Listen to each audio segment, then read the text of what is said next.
Ya.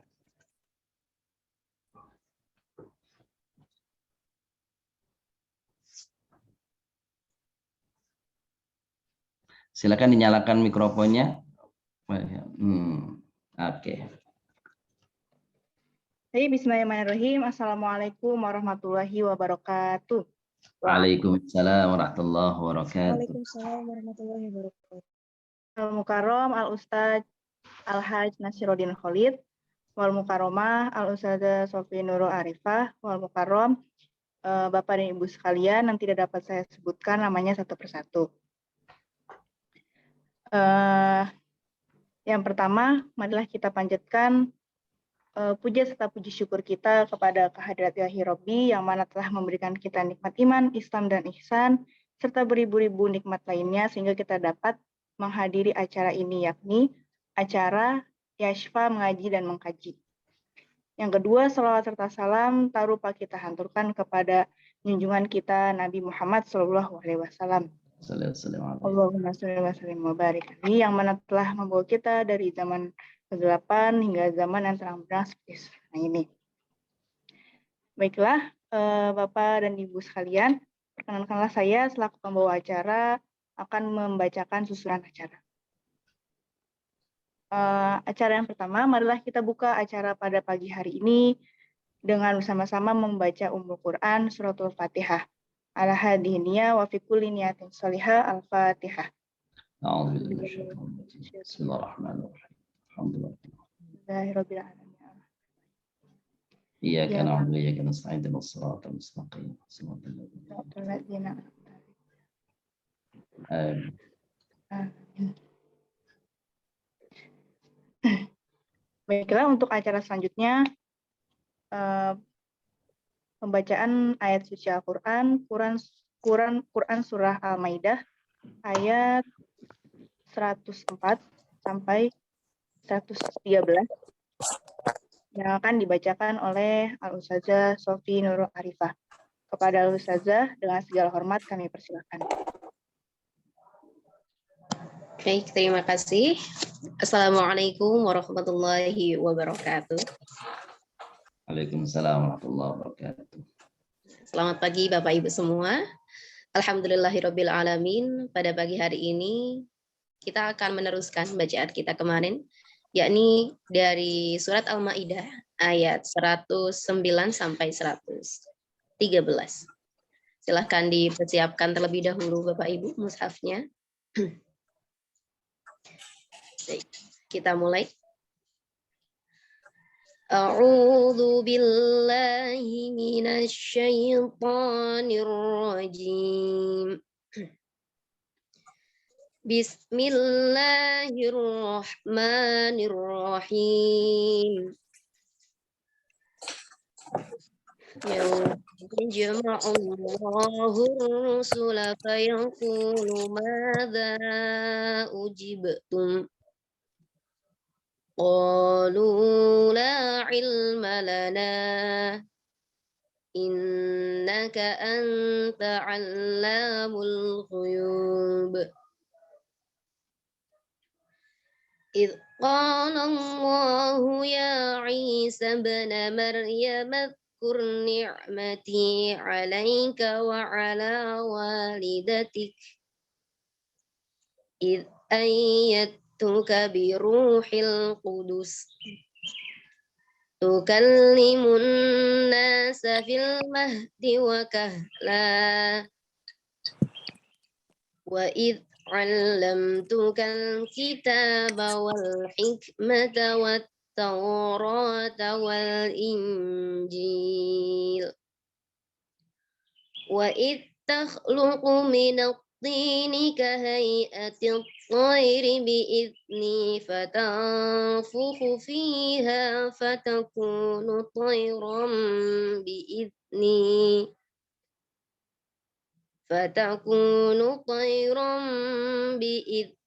وتبرئ الأكمه والأبرص بإذني وإذ تخرج الموتى بإذني وإذ كففت بني إسرائيل عنك إذ جئتهم بالبينات فقال الذين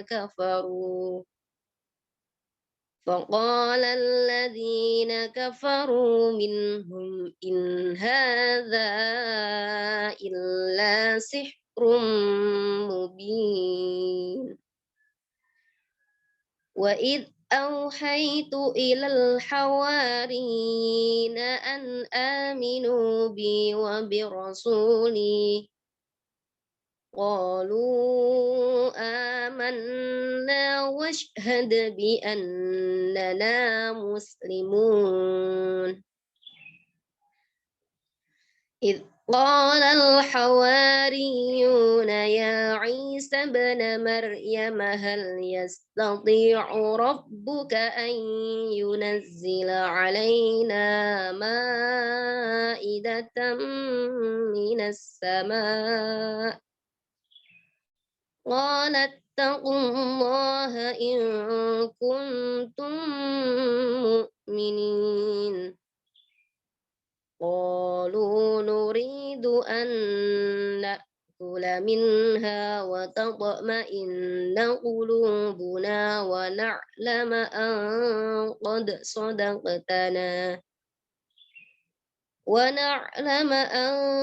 قد صدقتنا وتكون عليها من الشاهدين صدق الله العظيم اللهم ارحمنا بالقرآن واجعله لنا إماما ونورا وهدى ورحمة اللهم ذكرنا منه ما نسينا وعلمنا منه ما جهلنا وارزقنا تلاوته آناء الليل وأطراف النهار واجعله لنا حجتين يا رب العالمين. Demikian, kurang lebihnya mohon maaf. Akhirul kalam, wassalamualaikum warahmatullahi wabarakatuh. Waalaikumsalam. Waalaikumsalam warahmatullahi wabarakatuh. Terima kasih kepada Al-Ustazah Sofi Nurul Arifah yang telah melantunkan ayat suci Al-Quran surah Al-Maidah ayat 109 sampai 113. Semoga dapat menjadi amal bagi antum serta bagi kita semua. Amin ya rabbal alamin. Baiklah, selanjutnya tadabbur Quran surat Al-Maidah ayat 109 sampai 113 yang akan disampaikan oleh Al-Ustaz Al-Hajj Nasiruddin Khalid. Kepada beliau dengan segala hormat kami persilakan. Terima kasih, Pak Rizka. Bismillahirrahmanirrahim. Assalamualaikum warahmatullahi wabarakatuh. Waalaikumsalam warahmatullahi wabarakatuh. Alhamdulillahi nahmaduhu wa nasta'inuhu wa nastaghfiruh. Wa na'udzu billahi min syururi anfusina wa min sayyiati a'malina. May yahdihillahu fala mudilla lahu wa may yudlilhu fala hadiyalah. Asyhadu an la ilaha illallah wahdahu la syarika lah wa asyhadu anna sayyidana Muhammadan abduhu wa rasuluh alladzi la nabiyya wa la rasula ba'dah. Salawatullahi wa salamu ala khairi khalqillah nabiyina Muhammad ibn Abdillah wa ala alihi wa ashabihi wa man ittaba'a hudahu wa mawala. Subhanaka la ilma lana illa ma 'allamtana innaka antal alimul hakim. Tub alaina ya maulana innaka antat tawwabur rahim wa 'allimna min ladunka ilman nafi'an ya dzal jalali wal ikram. Ayyuhas sadat wa sayyidat, Bapak Ibu yang kami muliakan, puji syukur kehadirat Allah SWT senantiasa melimpahkan kepada kita begitu banyak nikmat. Dan alhamdulillah di hari ini kita memasuki hari ke-9 dari siam, dari ibadah puasa kita. senantiasa harapan kita, doa-doa kita kepada Allah SWT, asa yataqabbalallahu a'malana wa qiyamana wa siyamana. Semoga Allah menerima amalan-amalan kita, baik amalan qiyamul lailnya, siyamnya, tilawahnya, dan berbagai amalan yang lainnya. Dan sambil terus berharap semoga Allah senantiasa melimpahkan kepada kita taufiknya dan hidayahnya, agar ke depan di hari-hari yang masih panjang di bulan Ramadan ini, Allah masih hadirkan kekuatan dan kemampuan untuk kita, sehingga bisa mengisi Ramadan ini terus lebih baik dan terus lebih baik lagi. Ibu-ibu hadirin dan bapak-bapak hadirat yang kami muliakan, Bapak Ibu yang kami muliakan, pada hari ini tadi sudah disampaikan, kita akan membahas surah Al-Maidah ayat 109 sampai dengan ayat 113. Tapi hari ini ada yang baru ya. Saya ucapkan terima kasih nih pada Adi Valeska yang sudah bersedia menjadi pembawa acara. Jadi Bapak Ibu yang muliakan, bertambah nih keluarga Yashfa ya. Jadi ini Valeska ini mahasiswi di Sekolah Tinggi Darunaja ya. Jadi mahasiswa saya dan berkenan pagi untuk bersama-sama kita gitu ya, supaya ini ada kolaborasi yang senior sama yang junior gitu ya. Gitu. Besok juga akan ada temannya Valeska itu, nanti saudari Anissa juga akan bersama kita. Jadi mudah-mudahan ini jadi pengalaman ya buat Valeska dan juga buat Nisa dan yang lain, insyaallah. Jadi terima kasih ya sudah berkenan. Bapak yang muliakan, ayat-ayat yang dibacakan tadi oleh Ustazah Sofi Nur Arifah itu ada beberapa yang sesungguhnya bukan hal baru bagi kita. Sering sudah mendengar kisah, gambaran, penjabaran gitu ya tentang Nabiullah Isa alaihissalam. Kita nanti akan bahas ulang bagaimana sesungguhnya Allah SWT menempatkan Nabiullah Isa dalam jajaran Rasul-Rasulnya. Lalu juga kita akan bicara tentang Hawariyin, siapa itu Hawariyun atau Hawariyin, seperti itu. Nah, Bapak yang muliakan, ayat 109, mohon maaf kalau suaranya agak serak ini. Wa yauma yajma'ullahu rusula fayaqulu madza ujibtum qalu la ilma lana innaka anta 'allamul ghuyub. Ingatlah hari ketika Allah mengumpulkan para rasul, lalu dia berfirman, apa jawaban terhadap kamu? Mereka jawab, tidak ada pengetahuan kami tentang ini, sesungguhnya Engkaulah yang maha mengetahui perkara yang gaib. Bapak Ibu yang kami muliakan, ini ayat ini masih ada munasabahnya dengan ayat yang lalu. Meskipun tiba-tiba ketika yang lalu itu bicara tentang makanan yang halal, makanan yang dilarang di buruan, bukan makanannya, buruan yang dilarang dilakukan oleh orang-orang yang berihram, atau lebih umum tadi Pak Yahya sudah sharing kepada kita. Apa saja perilaku, tindakan, sikap yang mesti dihindari oleh orang-orang yang sedang melakukan ihram. Bapak Ibu memuliakan, ihram itu memang dari secara bahasa kan artinya dari kata ahroma ya, ahroma yuhrimu. Itu ada dua makna. Pertama, ahroma itu artinya memakai pakaian ihram, gitu ya. Itu secara fisik begitu yang tampak. Tetapi sesungguhnya ada makna kedua, ahrama itu secara non materi, non fisik. Apa? Bahwa seseorang itu membentengi diri, membatasi diri dari sesuatu yang haram. Maka sesungguhnya kita itu hidup itu mestinya berikhram terus. Gitu ya. Jadi bukan dalam konteks umroh dan haji saja berikhram itu. Artinya apa? Kita bukan pakaian kita menggunakan pakaian ihram, tetapi kita mengikhramkan diri kita, menghindarkan diri kita dari hal-hal yang diharamkan oleh Allah. Dan kita juga membahas pada pertemuan yang lalu, apa sesungguhnya kaitan antara haram yang artinya satu sisi adalah terlarang, tetapi satu sisi artinya mulia. Maka juga kita sudah sampaikan pada pertemuan yang lalu, jika seseorang itu menghindarkan diri dari hal-hal yang bukan saja yang haram, bahkan hal-hal yang sesungguhnya mubah, tetapi pada kalangan tertentu orang itu punya apa?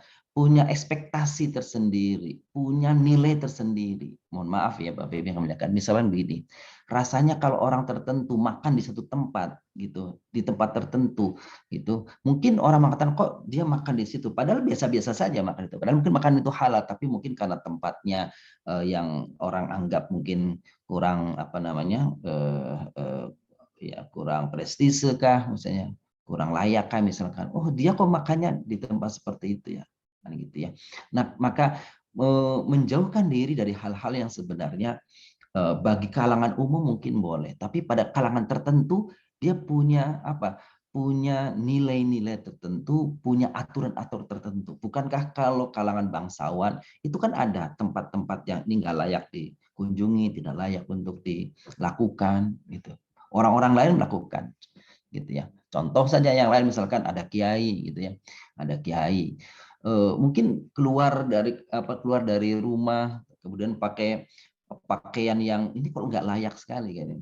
Pakaian apa namanya cuma kaosan saja misalkan begitu. Sebenarnya mungkin apa namanya hal itu biasa saja kalau dilakukan orang lain, tetapi melekat pada diri seseorang itu sesuatu yang menjadikan dia harus apa meningkatkan nilainya. Nah, kita bagi yang kami muliakan berikhram, tadi itu berikhram dalam konteks kehidupan kita adalah apa?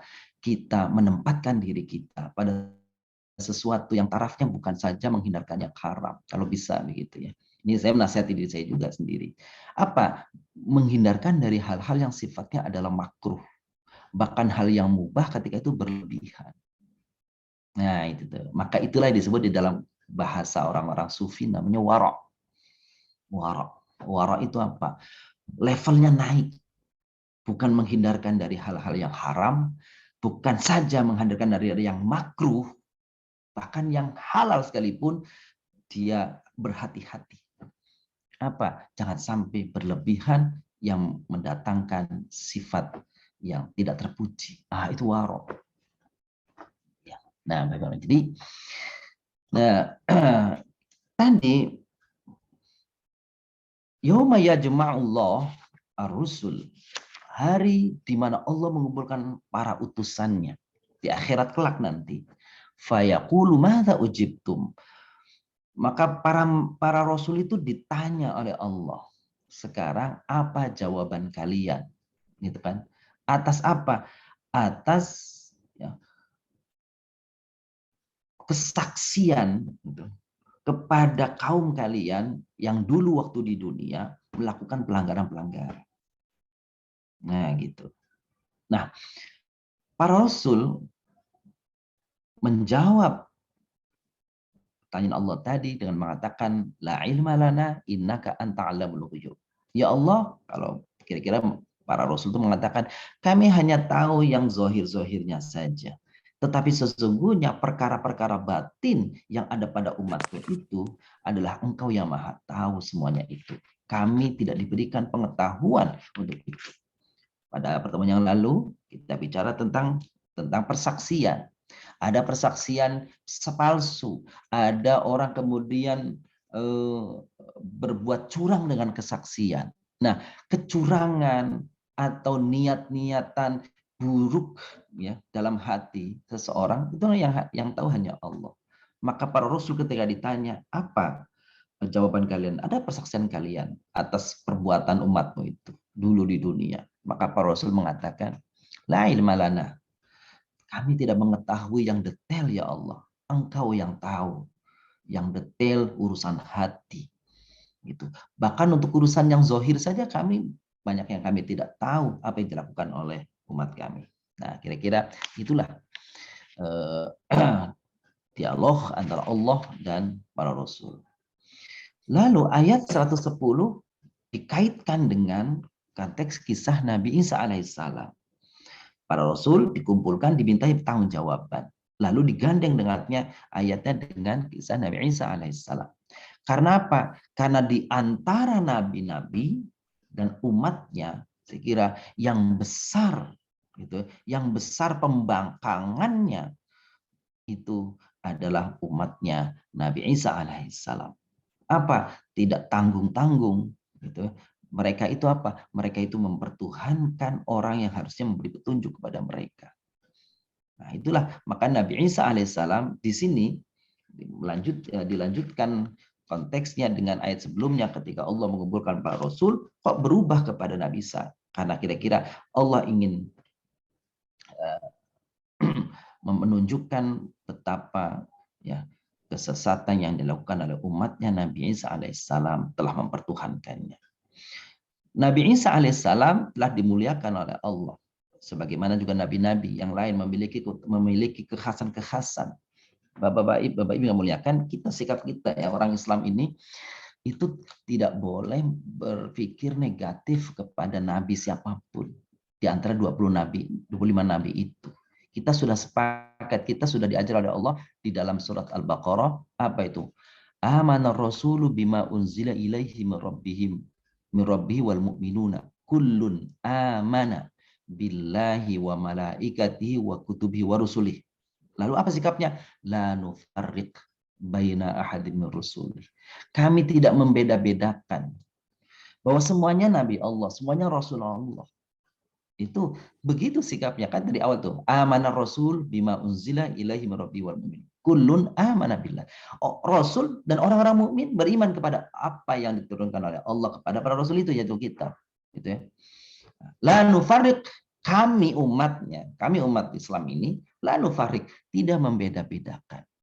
Membedakan apa? Ya semuanya utusan Allah, semuanya Rasulullah, masing-masing punya. Punya apa? Punya kekhasan, punya keistimewaan. Gitu. Meskipun barangkali kita kepada Nabi kita, kecintaan Nabi kita mungkin melebihi kepada yang lain dalam konteks kecintaannya. Tetapi dalam sikap kita kepada para Nabi yang lain tidak berbeda. Mereka semuanya Nabi Allah, mereka adalah Rasulullah. Kan gitu ya. Gitu. Maka ayat yang ke-110 ini cukup panjang ayatnya. Idz qala Allahu ya Isa ibn Maryam. Ya. Ketika Allah, ingatlah ketika Allah Subhanahu wa taala memanggil, "Hai Isa putra Maryam, udzkur ni'mati allati ni'mati 'alaika." Ingatlah nikmatku kepadamu. Wa 'ala walidatik, dan nikmat yang kuberikan kepada ibumu, yaitu Maryam. Gitu ya. Apa nikmat yang Allah hadirkan, yang Allah berikan kepada ibundanya? Nikmat yang Allah hadirkan kepada ibundanya, kesucian, ketaatan. Bukankah kisah Nabi Zakaria dengan Maryam, karena Maryam ini seorang wanita yang taat kepada Allah, beribadah, hidupnya untuk beribadah kepada Allah. Dalam satu episode percakapan antara Nabiullah Zakaria dan Maryam, ketika Nabiullah Zakaria memasuki mihrab di mana tempat Maryam melakukan ibadah, maka mendapati indah rizqa, ada makanan di samping daripada Maryam ini. Maka ketika ditanya, "Anna laki hadza?" Maryam, ini dari mana? Maka Maryam mengatakan, ini dari Allah. Begitulah kira-kira Allah memuliakan Maryam karena ketaatannya, karena kesalehannya, karena kesuciannya. Meskipun ia dituduh macam-macam oleh sekelilingnya sebagai orang yang melakukan kehinaan, kekejian.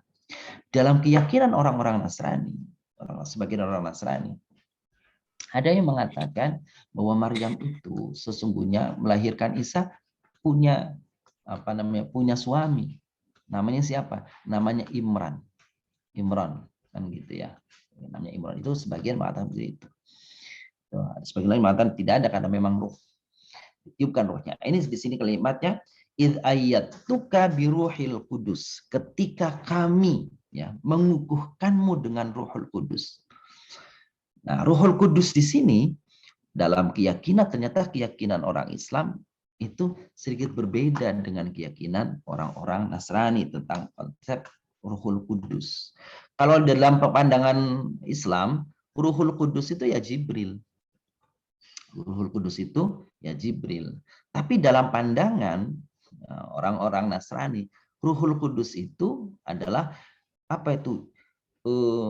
Oknum ya, oknum Tuhan itu sebagai penolong, sebagai penjamin Inilah titik perbedaan yang saya baca, apa yang menjadi perbedaan antara Ruhul Kudus di dalam pemahaman orang-orang Muslim dan Ruhul Kudus dalam pemahaman mereka.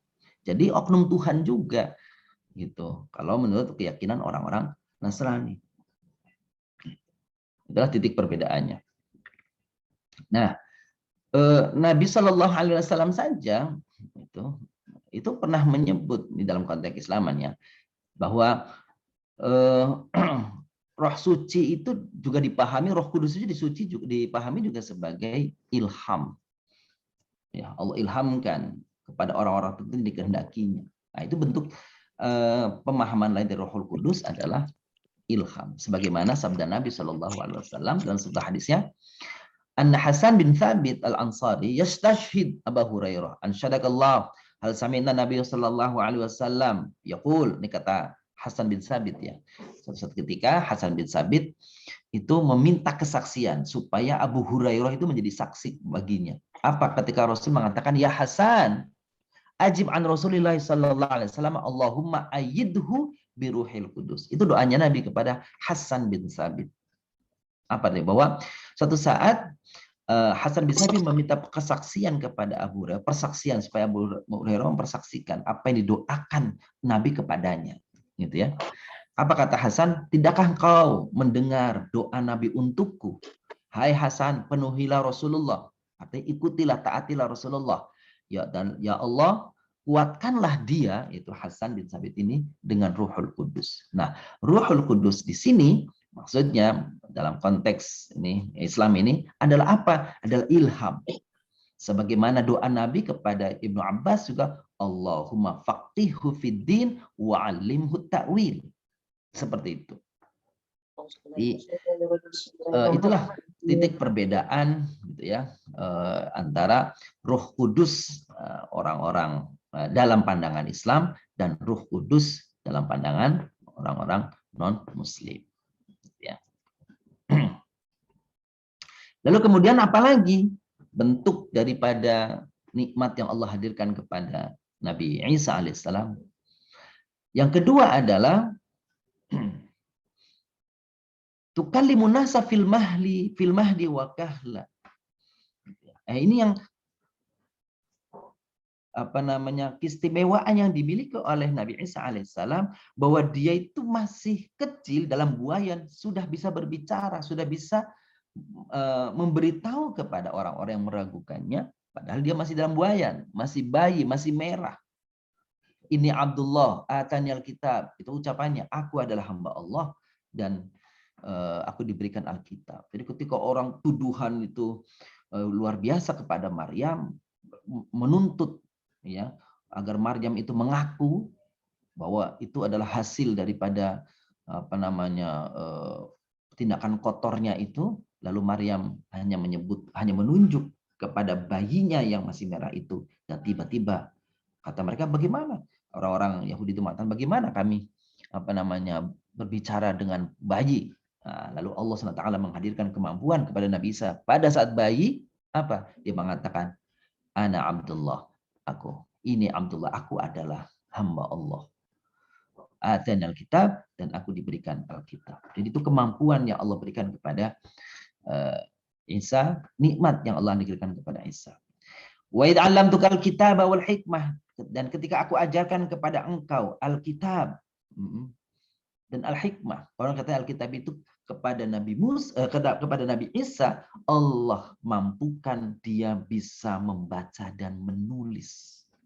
Dan Nabi Isa mampu menulis, mampu membaca dengan baik, tidak seperti yang Allah hadirkan ya kepada Nabi Muhammad SAW. Allah kondisikan Nabi SAW sebagai sosok yang tidak mampu membaca dan menulis sampai dengan akhir hayat beliau. Memang Allah yang menjaganya dari tuduhan-tuduhan orang-orang bahwa Al-Quran adalah ciptaan, kreasi, hasil bacaan, hasil tulisan, gitu kan, hasil analisa, lalu sintesa yang dikumpul-kumpul dari hasil bacaan Nabi kitab-kitab yang sebelumnya. Nah, untuk menjaga tuduhan-tuduhan seperti ini, maka Nabi SAW ditiadakan kemampuannya untuk membaca dan menulis, sehingga tidak bisa orang menuduh bahwa bahwa Al-Quran adalah hasil sintesa, hasil campuran, hasil bacaan dari berbagai kitab-kitab, baik kitab suci maupun kitab-kitab filsafat yang ada waktu itu. Dan juga diberikan al-hikmah, hikmah ilmu yang dalam. Wat Taurat, dan Taurat. Karena Nabi Isa juga melanjutkan daripada Nabi Musa alaihissalam. Wal Injil, dan juga Injil. Nah, itu kemampuan nikmat yang Allah hadirkan kepada Nabi Isa. Apalagi wa takhluqu minat tini kahayatit tayri biizni fatanfukhu fiha fatakunu tayran biizni. Kemampuan yang Allah hadirkan kepada Nabi Isa, kemukjizatan yang Allah hadirkan kepada Nabi Isa alaihissalam, bahwa ia suatu saat membentuk dari tanah bentuk burung. Lalu kemudian burung itu ditiupnya.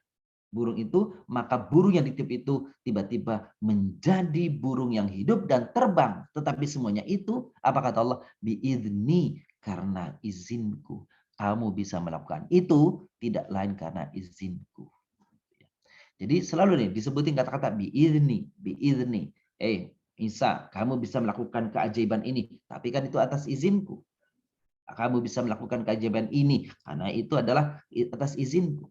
Apalagi Nabi Isa alaihissalam juga mampu, diberikan kemampuan oleh Allah, kemujizatan oleh Allah untuk menyembuhkan orang yang buta sejak lahir. Orang terlahir buta. Lalu kemudian orang itu datang kepada Nabi datang kepada Nabi Isa, dan kemudian dengan izin Allah diusapnya mata itu dan orang itu bisa melihat. Apalagi Nabi Isa alaihissalam mampu menyembuhkan orang yang disebut di sini adalah apa itu? Abros. Abros. Abros itu kalau dalam bahasa Inggris itu leprosis. Itu saya mungkin membacanya salah karena itu istilah medis ya, leprosis. Leprosis itu penyakit ya, mirip mungkin kalau bahasa kita kusta. Tapi para ulama mengatakan sebenarnya tidak persis dengan kusta. Karena penyakit itu penyakit kulit belang-belang, ada warna warna beda-beda di kulit orang itu, gitu ya. Jadi agak sedikit berbeda dengan kusta, gitu ya. Tapi apapun penyakit itu, ketika datang kepada Nabi Isa, padahal waktu itu tidak ada tabib.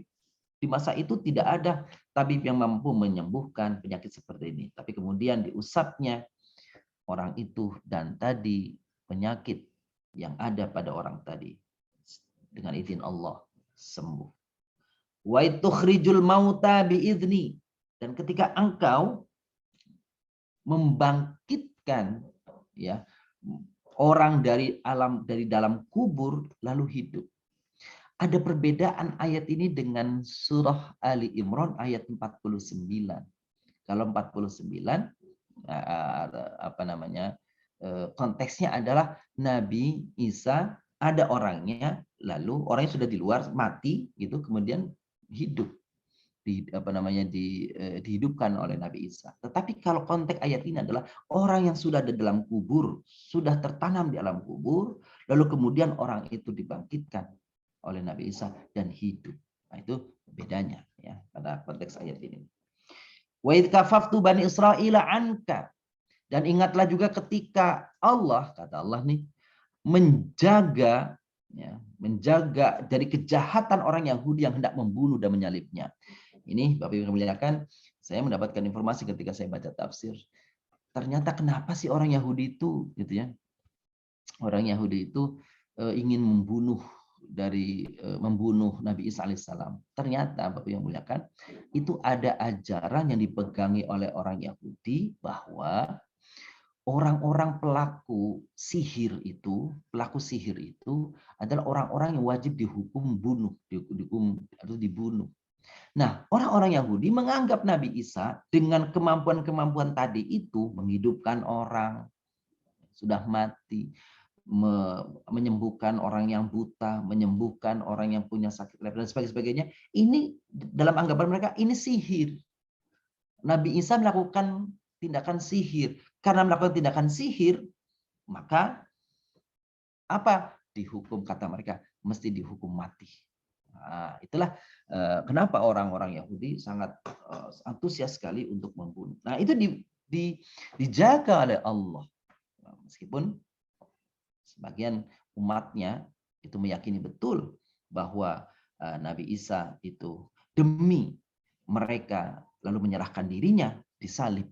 Tapi Al-Quran mengatakan mereka tidak menyalibnya. Wa ma qataluhu wa ma salabuhu walakin syubbiha.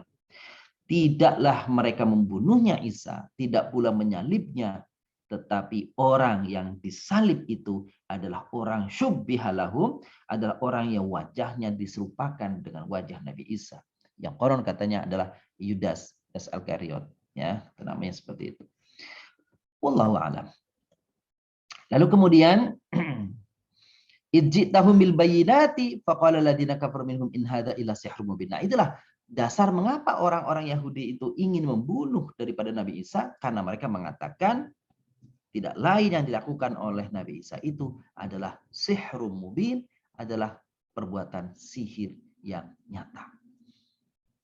Itulah beberapa poin di mana Allah SWT membuktikan kemampuan, ya, memberikan mukjizat kepada Nabi Isa, sebagaimana juga Allah memberikan kemukjizatan kepada nabi-nabi yang lain.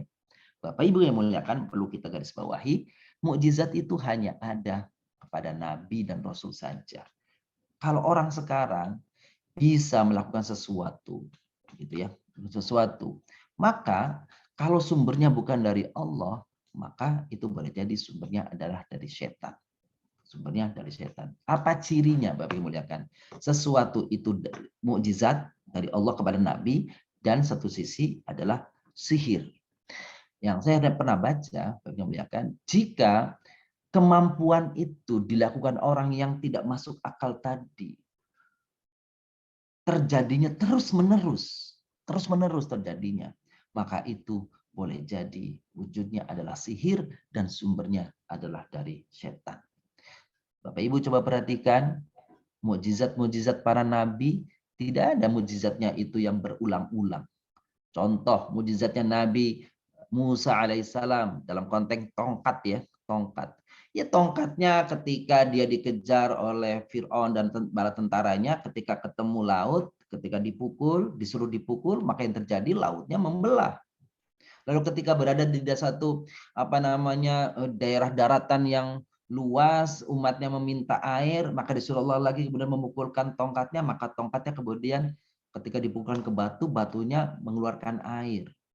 Lalu ketika berhadapan dengan para penyihir, tongkatnya dilemparkan, maka tongkatnya jadi ular. Lihat berbeda-beda. Bagaimana kalau ternyata ketika ketemu laut, dipukulkan tongkatnya, lalu jadi ular? Apa manfaatnya? Kan gitu. Jadi Nabi Musa sendiri nggak tahu apa yang harus diperbuatnya dan akan menjadi apa. Tongkat itu nggak tahu. Itulah mukjizat. Jadi berubah-ubah sesuai kebutuhannya dan sendiri nggak tahu kecuali diperintah oleh Allah. Nah, kalau ada sesuatu yang tidak masuk akal terjadi pada diri seseorang dan berulang-ulang, ada kemungkinan, saya katakan kemungkinan, karena ini kan masalah gaib, saya bukan ahlinya masalah gaib, tapi terutama ini kemungkinan adalah bentuk daripada sihir. Begitu. Lihat Nabi Isa, kan gitu, ketemu orang sakit, nah dia sembuhkan. Dan itu kan tidak berulang-ulang, hanya satu pembuktian saja. Yang abadi, yang langgeng di antara semua mukjizat yang para nabi, tidak lain dan tidak bukan, hanya Al-Quran Al-Karim saja. Bapak Ibu yang dimuliakan, kita lanjutkan ayat ke 111. Wa id awhaytu lil hawariyina an aminu bi wa bi rasuli qalu amanna washhad bi anna muslimun. Nah, kita ingin berhenti di kalimat di ayat ini sebentar. Dan ingatlah ketika aku mewahyukan kepada al-hawariyin. Jadi hawariyin sama hawariyun itu sama Bapak Ibu. Bedanya al-hawariyin karena ada huruf jarnya, ada ila, jadinya hawariyin. Kalau nggak ada ilahnya berarti al-hawariyun. Bapak Ibu bisa membandingkan dalam surah akhir atau surah As-Saff ayat terakhir, ya. Wa qala al-hawariyuna, mereka lo mengatakan hawariyun. Bedanya apa? Tidak ada bedanya dari sisi makna. Cuma yang satu mansub, mohon maaf, yang satu majrur karena ada ilah, yang satu marfu karena dia fa'il. Nah, ingatlah ketika aku wahyukan, aku perintahkan kepada hawariyin, an aminu bi, agar kalian beriman kepadaku, wa bi rasuli, dan kepada rasulku. Maka segera saja orang-orang hawariyun itu amanna washhad bi anna muslimun, kami beriman dan saksikanlah bahwa kami termasuk orang-orang Islam. Jadi Bapak yang muliakan, muslim di sini Islam ini artinya tunduk ya, tunduk, patuh, berserah diri gitu ya. Nah, hawariyun itu dari secara istilah artinya penolong atau pembela. Penolong atau pembela. Begitu tuh. Jadi hawariyun, hawari satu orang. Kalau banyak hawariyun atau hawariyin. Jadi al-hawariyun artinya para pembela. Itu. Ini adalah murid-muridnya Nabi Isa alaihissalam yang gigih membela beliau dalam kesulitan-kesulitannya, dalam saat-saat gentingnya. Itu mereka selalu setia kepada Nabi Isa alaihissalam. Nah, hawariyin itu secara kebahasaan artinya putih dan bersih. Untuk menunjukkan apa tuh? Hatinya orang-orang ini ya itu bersih, menerima ajaran yang disampaikan oleh nabinya. Jadi siapa hawariyin ini? Hawariyin itu juga adalah orang-orang Bani Israel sesungguhnya. Mereka orang Yahudi. Ada kelompok sebagian Yahudi yang begitu setia, taat, dan mereka lurus sesuai yang diajarkan oleh nabinya. Ini membuktikan bahwasannya seperti yang kemarin kita bahas, tidak semua orang Bani Israel itu semuanya membangkang. Tapi ada juga sekelompok, meskipun itu kecil. Kalau dalam Al-Quran mengatakan wa aktsaruhumul fasiqun. Kebanyakan mereka fasik. Nah, kebanyakan berarti ada memang sebagian orang-orang yang tulus, yang lurus ya, membela, mengikuti ajaran yang disampaikan oleh nabinya. Nah, Nabi Muhammad SAW sendiri pernah menyebut apa itu, bahwasanya Zubair bin Awam adalah hawariyin, adalah hawari gitu ya. Bahwa apa namanya, ada sahabat Nabi yang namanya Zubair itu hawari. Artinya apa itu? Ya tadi pembela. Jadi sebenarnya al-hawari itu secara umum dipakai untuk siapa saja. Tetapi dalam konteks khusus dia adalah sahabat-sahabat dari Nabi Isa alaihissalam yang menjadi para pembelanya beliau. Kita lanjut kepada ayat 112, Pak yang muliakan. Idh qala al-hawariyuna ya Isa ibn Maryam, hal yastati'u rabbuka ayyunzila 'alaina ma'idatan minas sama'? Qala taqullah in kuntum mu'minin. Nah, ini sesuatu yang unik ya. Jadi orang-orang Hawari itu udah yakin dengan kenabian Nabi Isa alaihissalam. Mereka mendukung Nabi Isa alaihissalam, membela ajaran Nabi Isa alaihissalam. Tetapi di satu saat dia itu meminta kepada Nabi Isa alaihissalam agar apa? Sesuatu permohonan yang agaknya aneh. Apa? Ayunazzila hal yastati'u rabbuka ayunazzila alaina ma'idatan minas sama. Bisakah Tuhanmu, hai Isa, menurunkan kepada kami ma'idatan, hidangan, makanan minas sama. Permintaannya seperti itu.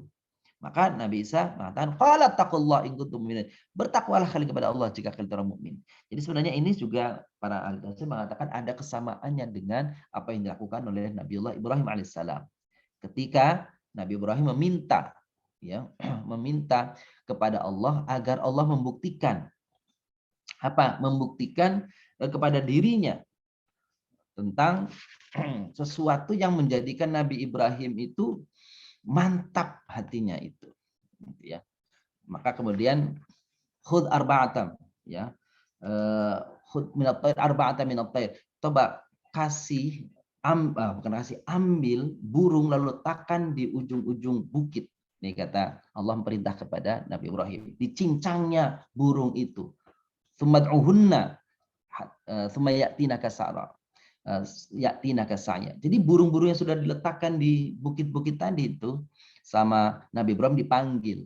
Maka kemudian semua burung yang ada di ujung-ujung, di puncak-puncak bukit itu yang tadinya dicincang-cincang kemudian menyatu lagi, terbang dan kemudian datang kepada Ibrahim. Jadi Nabi Ibrahim cuma ingin meyakinkan saja, gitu kan, agar hatiku lihat ma'inna qalbi, begitu kata Nabi Ibrahim, agar hatiku tenang. Gitu. Jadi ini masa-masa pencarian, masa gejolak. Memang kadang-kadang Bapak-Bapak yang muliakan ada masa orang itu terjadi gejolak dalam hatinya, ya, dalam hal keyakinan mungkin. Maka ada hal-hal yang butuh penenangan, butuh satu yang menguatkan dirinya. Meskipun tidak semua orang seperti itu, ya. Maka menghadapi orang seperti ini harus berhati-hati, harus sabar. Kenapa? Karena dia sedang dalam keguncangan yang sangat gitu. Di dalam bahasa, kalau tidak salah dalam psikologi agama itu ada masa konversi. Jadi ada masa-masa guncang gitu, masa-masa ragu, lalu kemudian nanti masa-masa mantap lagi di dalam perubahan-perubahan keyakinan, sikap dalam hal meyakini tadi. Nah, apa yang dimintakan oleh orang-orang Hawarin kepada Nabi Isa alaihissalam yang aneh tadi, ini dijelaskan ketika kata Nabi Isa, bertakwalah kepada Allah, kamu jangan macam-macam permintaannya itu. Maka orang-orang Hawarin itu menjawab nih pada ayat yang terakhir, yaitu ayat ke-113.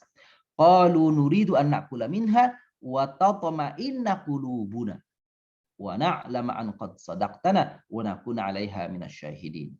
Mereka orang-orang Hawariyin mengatakan, kami ingin memakan hidangan itu dan supaya tentram hati kami terhadap keyakinan kami kepadamu yang selama ini sudah yakin, sudah mantap, supaya tambah mantap lagi. Nah, gitu. Wa na'lam an qad sadaqtana, gitu.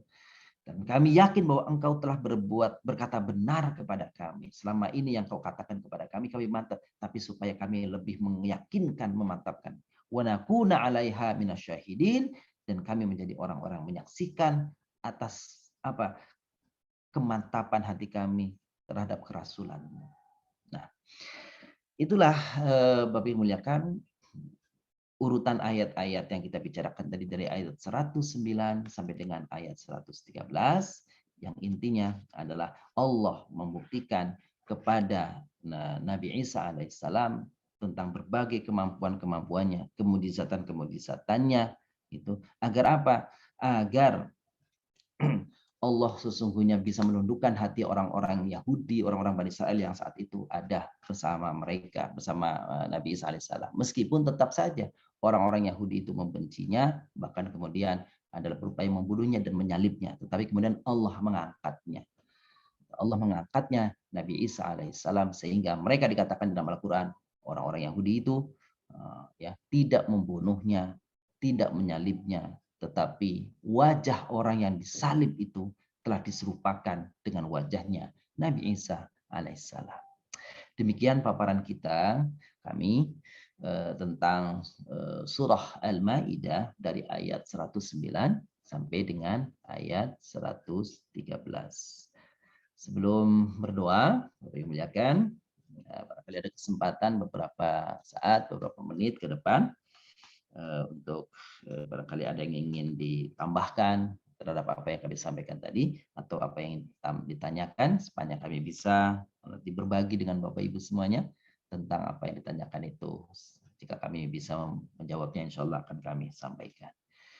Silakan, Farizka mungkin membantu, barangkali ada di antara Bapak Ibu yang akan bertanya untuk sesi kita pada hari ini. Silakan.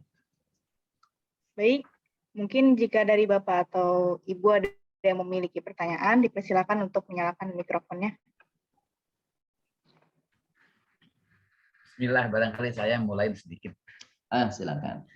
Pak Yai, itu mengenai Nabi Ibrahim mencincang 4 burung yang berbeda, dipisahkan kepada di tempat gunung yang berbeda, dipanggil menjadi satu.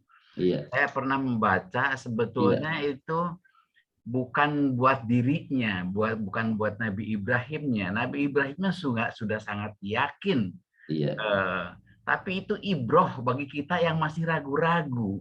Ibroh bagi umat kita ini, umat Ibrahim, membaca Nabi Muhammad. Jadi Nabi Ibrahim sendiri nggak ragu, dia sudah yakin, sudah bukan hakul yakin lagi, sudah ilmu yakin ya seyakin-yakinnya, tapi itu memberi pelajaran kepada kita bahwa jangan ragu gitu loh. Ini loh buktinya, saya buktiin. Saya hanya menjadi contoh pembuktian. Nah, saya pernah bacanya begitu. Pak Yai kan disertasinya mengenai Nabi Ibrahim tuh. Gimana sebetulnya Pak Yai? Jadi sebetulnya itu bukan buat dia, tapi buat kita gitu. Demikian, terima kasih. Terima kasih Pak Yai, luar biasa ini tanyanya. Jadi karena Nabiullah Ibrahim alaihissalam itu masa-masa pencarian itu, gitu ya, bukan itu saja ya, kalau bukan dalam konteks yang burung saja. Bagaimana kemudian dia mencoba untuk mencari pembuktian diri itu melalui kita lihat bulan, wah ini barangkali Tuhan saya ini. Tapi kemudian bulannya menghilang. Oh saya tidak suka pada bulan, ya, Tuhan yang menghilang. Oh ini melihat matahari, wah ini yang besar nih. Pertama tadi bintang, bulan, kan gitu. Wah kalau ini matahari yang paling besar nih. Ya. Tapi falama afalat, oh tapi ternyata itunya juga hilang, mataharinya hilang. Maka dia bilang kalau gitu ini wajah tuh wajhiya lilladzi fataras samawati wal ard hanifan muslimah wa ma ana minal musyrikin. Itu yang kita baca biasanya di dalam doa iftitah. Lalu juga pada surah tadi yang ditanyakan oleh Pak Dr. Yahya ini adalah surah Al-Baqarah ayat 260 ya. Ayat 260 tuh. Kalau kita lihat begini, itu ibrah itu benar ya. Jadi apa yang disampaikan beliau, ibrah itu benar. Karena sesungguhnya Al-Qur'an itu menjadi pelajaran bagi kita semuanya. Ayatnya dari A sampai Z itu semuanya adalah, meskipun konteksnya peristiwa-peristiwa itu dari mulai zaman Bani Israel ya, zaman nabi-nabi terdahulu sebelumnya itu. Sesungguhnya Allah bercerita tentang Bani Israil dan sebagainya, sesungguhnya adalah pelajaran bagi kita. Semuanya memang jadi ibrah.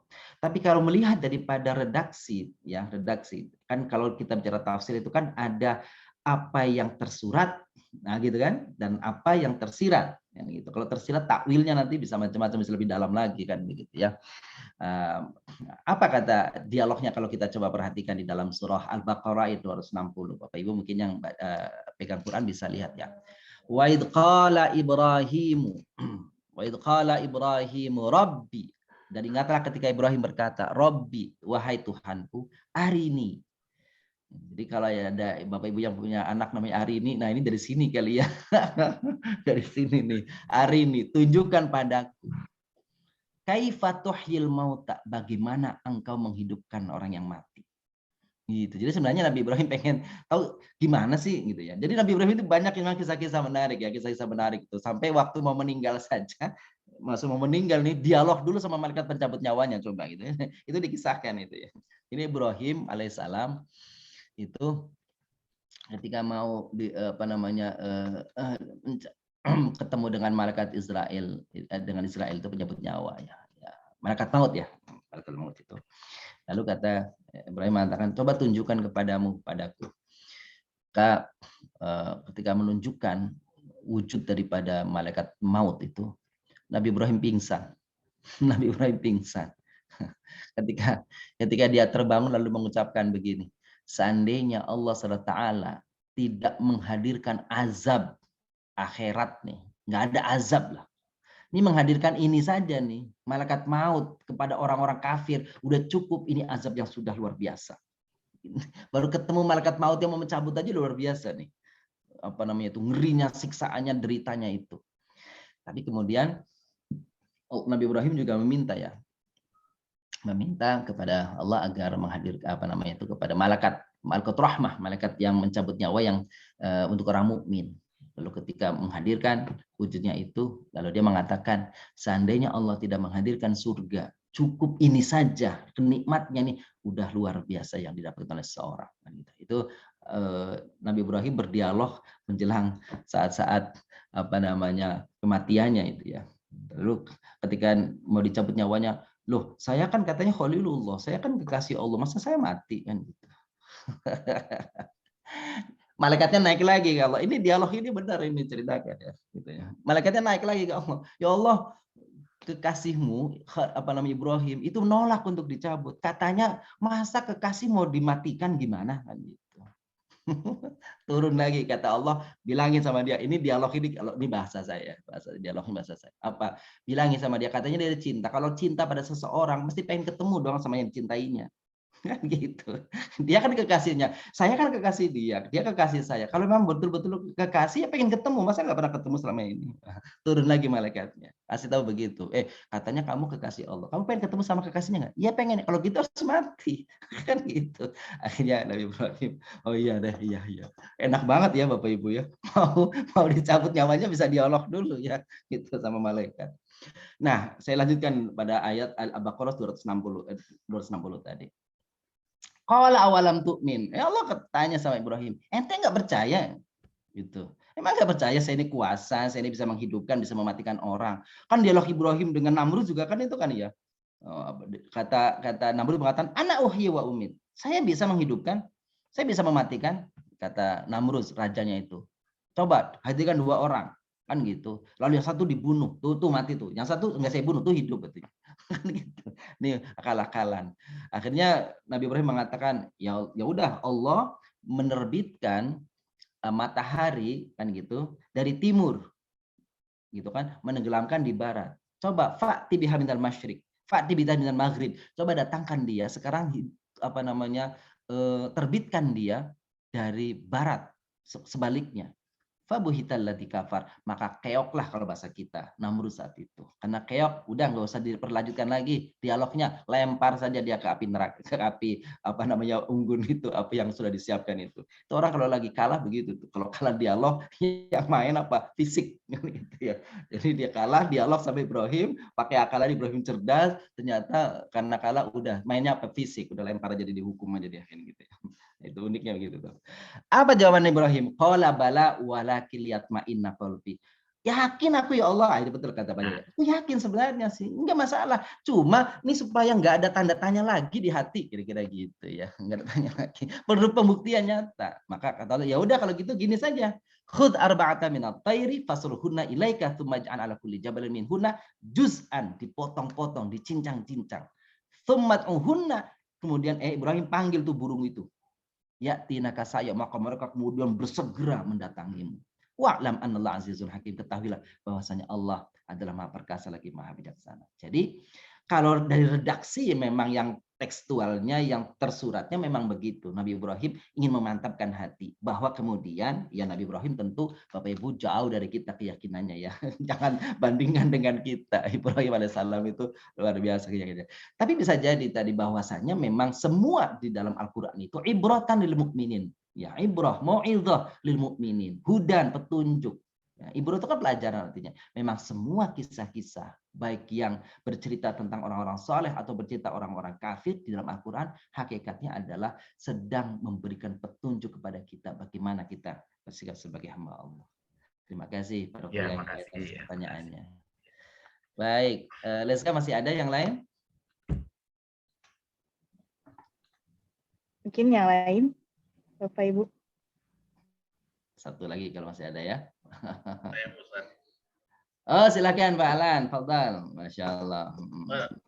Ini mungkin mendahului ini dari terjemahan surat Al-Maidah tapi 114 itu Pak Ustaz. 114. Udah nggak sabar batul besok terus apa tuh katanya Pak Alan? Ini Pak Ustaz kan ini disebutkan bahwa Isa putra Maryam berdoa, ya Tuhan kami, turunkanlah kiranya kepada kami suatu hidangan dari langit. Yeah. Yang hari turunnya akan menjadi hari raya bagi kami, yaitu bagi orang-orang yang bersama kami, yang datang sesudah kami. Nah berarti sebetulnya hari rayanya umat Nabi Isa itu sebetulnya sudah ditetapkan gitu atau sudah dimintakan oleh Nabi Isa ya. Jadi bukan hari Natal itu ya Pak Ustaz. Nah, tapi sampai sekarang kan tidak pernah ada gitu Pak Ustaz. Iya. Betul. Makasih Pak Alan. Ini Bapak Ibu, ini bocoran untuk besok ya. Bocoran untuk besok. Jadi Idan itu bukan artinya hari raya dalam artian yang diyakini atau dipercaya orang sekarang hari Natal. Itu sama sekali bukan. Jadi Idan di situ hari kegembiraan. Jadi kalau bahasa kita, ayo hari makan-makan nih. Gitu, makan-makan. Iya, jadi pesta-pesta lah kira-kira gitu. Jadi menentukan bahwa itu sebagai hari raya kalau itu diyakini oleh sekarang itu konteksnya saya kira keliru. Tapi idan di situ sebenarnya id dalam konteks ayat ini adalah apa? Ya hari makan-makan aja buat kita, buat senang-senang gitu. Buat turunkan kepada kami makan yang banyak supaya kami bisa bersenang-senang dengan makanan yang kau mintakan dari Allah. Nah, tapi nanti penjelasan lanjutannya insya Allah besok ya. Pahalanya subhanallah luar biasa. Bapak Ibu yang muliakan, kita ketemu besok hari Selasa pagi jam seperti biasa jam 5:30 sampai jam 6:30. Sebelum nanti ditutup oleh Valeska, kita bacakan Fatihah terlebih dahulu untuk kita semuanya, untuk orang tua kita yang sudah wafat, semoga Allah SWT mengampuni segala dosa-dosanya, melipat gandakan kebaikan-kebaikannya, memberikan kelapangan di dalam kuburnya, sinar, terang, dan Allah hadirkan kebahagiaan di antara kebahagiaan di dalam surga, di alam kuburnya. Amin. Juga Al-Fatihah buat anak-anak kita yang sedang menuntut ilmu, yang sedang mencari mungkin pekerjaan, yang mencari jodoh, semoga Allah sampaikan semua hajat keinginan dengan mudah. Kalau mendapatkan pekerjaan-pekerjaan yang berkah, yang baik, yang halal, ketika mendapatkan jodoh-jodoh yang saleh atau salihah, dan semua anak-anak kita dijadikan sebagai anak-anak yang saleh dan salihah. Semua harapan kita, keinginan kita, khusus juga orang-orang yang telah sebagian mendonasikan sebagian rezekinya untuk Yayasan Yashfa, semoga Allah mengganti dan membalas berlipat ganda berupa keberkahan dan berlipat ganda rezeki. Itilkan niyah wa ala kunatin salihah wal hadrat Nabi Mustafa Rasulullah sallallahu alaihi wasallam. Al-Fatihah. A'udzu billahi minasyaitonir rajim. Bismillahirrahmanirrahim. Alhamdulillahirabbil alamin. Iyyaka na'budu wa iyyaka nasta'in. Shiratal ladzina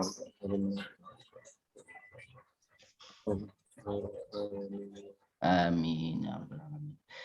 Demikian, dan kami kembalikan pada Adik Valeska untuk menutup acara. Silakan. Terima kasih banyak kami ucapkan kepada Al-Ustadz Al-Hajj Nasiruddin Holid M. yang telah memaparkan tafsir Quran Surah Al-Maidah ayat 109 sampai 113. Semoga apa yang Antum sampaikan dapat menjadi amal jariah bagi Antum serta bermanfaat bagi kita semua. Amin. Amin ya Rabbal Alamin. Baiklah, marilah kita akhiri pada acara pada pagi hari ini dengan bersama-sama membaca lafaz hamdalah. Alhamdulillahirabbil alamin. Allahumma anfa'na bima 'allamtana wa 'allimna ma yanfa'una warzuqna uluman tanfa'una fid dini wad dunya wal akhirah. Amin. Kafaratul majlis, subhanakallahumma wa bihamdika nasyhadu an la ilaha illa anta astaghfiruka wa atubu ilaik. Wabillahi taufiq wa hidayah. Assalamualaikum warahmatullahi wabarakatuh. Waalaikumsalam warahmatullahi wabarakatuh. Terima kasih Valeska, Ustazah Sofi, semuanya. Makasih. Makasih Ustaz. Makasih Ustaz. Sama-sama. Bunda Valeska ada hadir ya. Syukuran Ustaz. Iya, sama-sama. Assalamualaikum. Waalaikumsalam. Terima kasih Pak Haji, Ibu semuanya. Assalamualaikum Ustaz. Pamit. Assalamualaikum warahmatullahi wabarakatuh. Silakan Ibu. Baik. Mohon izin pamit hari ini kita tutup terlebih dahulu. Insya Allah kita lanjutkan besok pagi Bapak Ibu. Amin. Assalamualaikum warahmatullahi wabarakatuh. Waalaikumsalam warahmatullahi wabarakatuh.